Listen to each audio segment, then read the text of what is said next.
হ্যাংলা রেসিপিতে আপনাদের সবাইকে স্বাগত। ভিটামিন সি, কে, এ তে ভরপুর, অ্যান্টিঅক্সিডেন্টে ভরপুর এরকম একটা ভেজিটেবলসকে তো রাখতেই হবে নিজের ডায়েটে, তাই না? পনির দিয়ে ব্রোকলির একদম একটা নতুন রেসিপি আজকে বানাবো। এই হেলদি আর টেস্টি রেসিপিটা জানার জন্য অবশ্যই সাথে থাকুন। প্রথমেই ব্রোকলিটা এরকম ছোট্ট ছোট্ট টুকরো করে কেটে নেব। জল ফুটে গেলে তাতে হাফ চামচ নুন দিয়ে ব্রোকলিটা দিয়ে দেব 2 মিনিট মতো ফুটতে।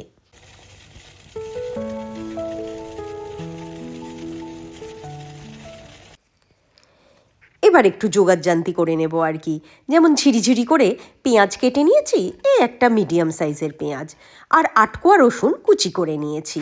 তার সাথে একটা টমেটো পেস্ট বানিয়ে নিয়েছি, 2টো কাঁচা লঙ্কা নিয়েছি, আর হাফ চামচ আদা বাটা। কড়াইতে দিয়ে দিলাম 2 চামচ অলিভ অয়েল, আপনি না থাকলে কিন্তু সাদা তেলও ব্যবহার করতে পারেন। এবার এর মধ্যে দিয়ে দিলাম হালকা ভাপিয়ে রাখা ব্রোকলিটা, দিয়ে একটু নেড়ে চেড়ে ভেজে নেব হালকা, এই 2 থেকে 3 মিনিট মতো, দিয়েই তুলে রেখে দেব। এবার কড়াইতে দিয়ে দিতে হবে 2 টেবিল চামচ মতো অলিভ অয়েল, দিয়ে তার মধ্যে দিয়ে দিলাম ঝিরিঝিরি করে রাখা পেঁয়াজগুলো।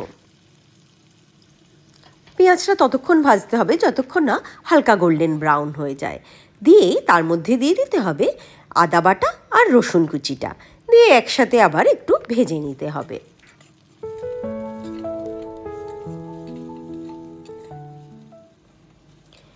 এবার একটা বাটিতে 1 চামচ হলুদ গুঁড়ো, হাফ চামচ লঙ্কা গুঁড়ো, 1 চামচ জিরে গুঁড়ো আর স্বাদ মতো নুন নিয়ে একটু জল দিয়ে একটা মশলার পেস্ট বানিয়ে নিলাম।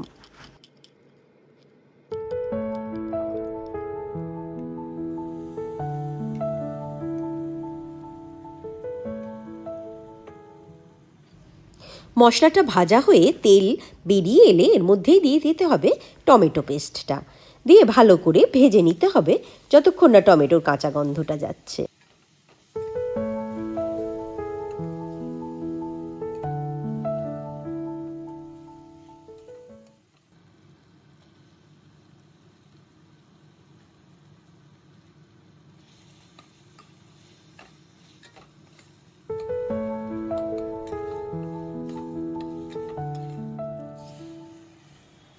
জল কিন্তু খুবই কম দেব, হাফ কাপ মতো, দিয়ে এটা একটু যাতে মশলাটা মাখো মাখো হয়ে যায় আর ব্রোকলিটা ভালো করে পুরো গায়ে কোট করে যায় তার জন্যই।